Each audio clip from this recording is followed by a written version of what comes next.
So you want to build a mud house, but what's it like to live in a mud house? Check it out as I go over what life is like inside a mud house.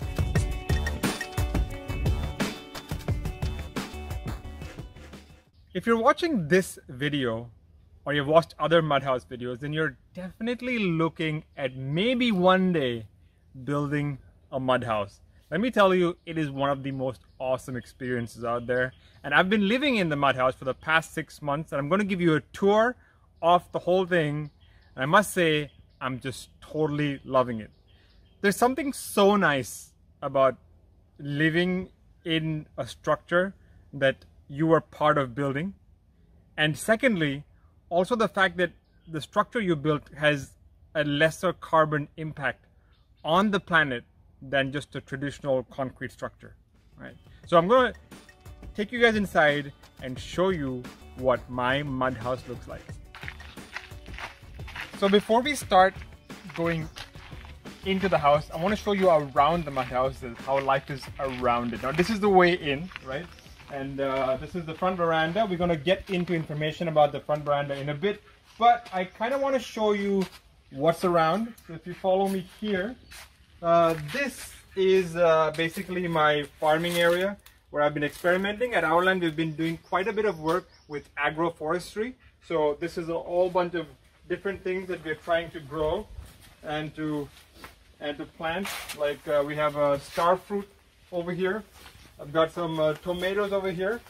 I've got some really tiny dragon fruit popping out over here. Those are baby dragon fruit, right? And we've got more dragon fruit over here. I've got some oranges over here. I've got some moringa, very good for health. Lots of jackfruit, right, over here. And mangoes, long peppers that we're propagating, right? It's called pipli, right? And all that is taking place on this side. And we also have some turmeric, right? Some turmeric, and also some finger roots. And as you can see, the different areas we're experimenting with agroforestry in all around the mud house. But every morning, though, you'll probably see me over here, right? This is the workout zone. This is where I come to do some morning exercises every morning, right? Gotta stay fit, right? And this is the back of the bathroom over here. This is the back side of the bathroom. And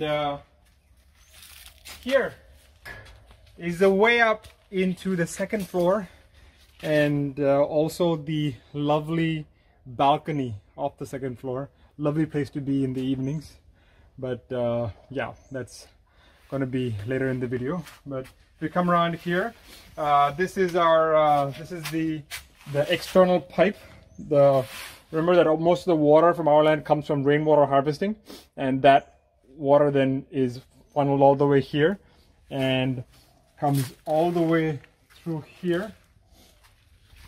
And this is, of course, the messy part. This is where we hang up our clothes, and this is where I put a lot of farming tools and equipment that I don't want to show most people because of how messy it is, right?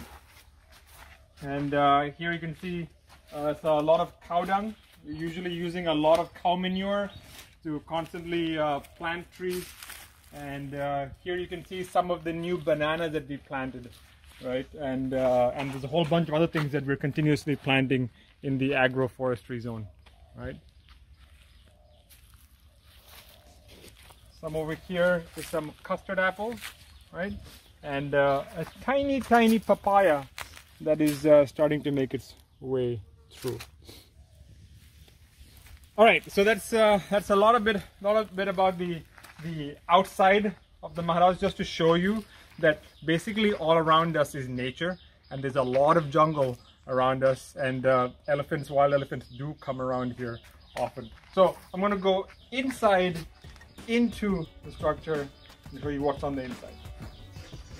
The first thing you notice when you come into the mud house is the veranda, which is the outer zone of the mud house. And I've seen many mud house designs worldwide, online. I've actually seen some of them firsthand as well.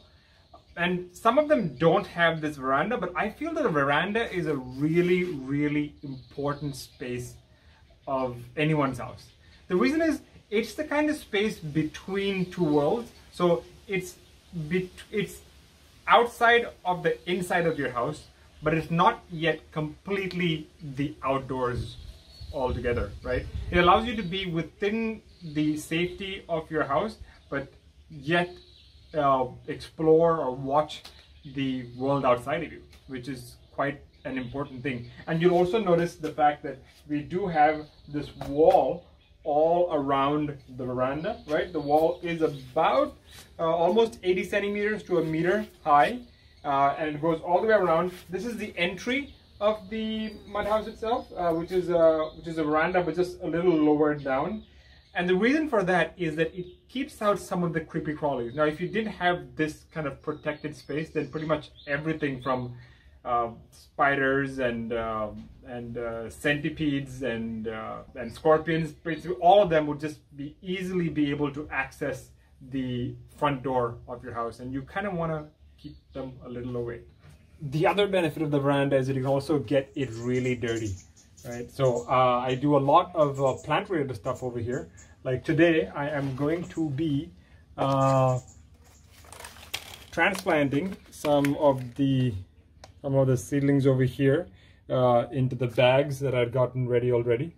So the good thing about the veranda is that it can get dirty, and it's okay to just clean up really easily. We also added another feature to our veranda, and that was that it's got a water exit hole right here that I've covered up right now with rocks, right? And the benefit of that is that this whole area can be washed down with the hose. The veranda is also a place just to chill out, have a good time. If you're interested in bird watching, maybe just sit out and see the birds going by. But for me, it's also a place of work. I communicate with my team from here.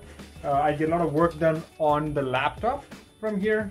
And occasionally at night, I also do come out here to check out the wild elephants that come by with our new thermal imaging camera. So lots can be done in the veranda. I'm a big fan of it, as you can see. But for me, it's time to go back to bird watching.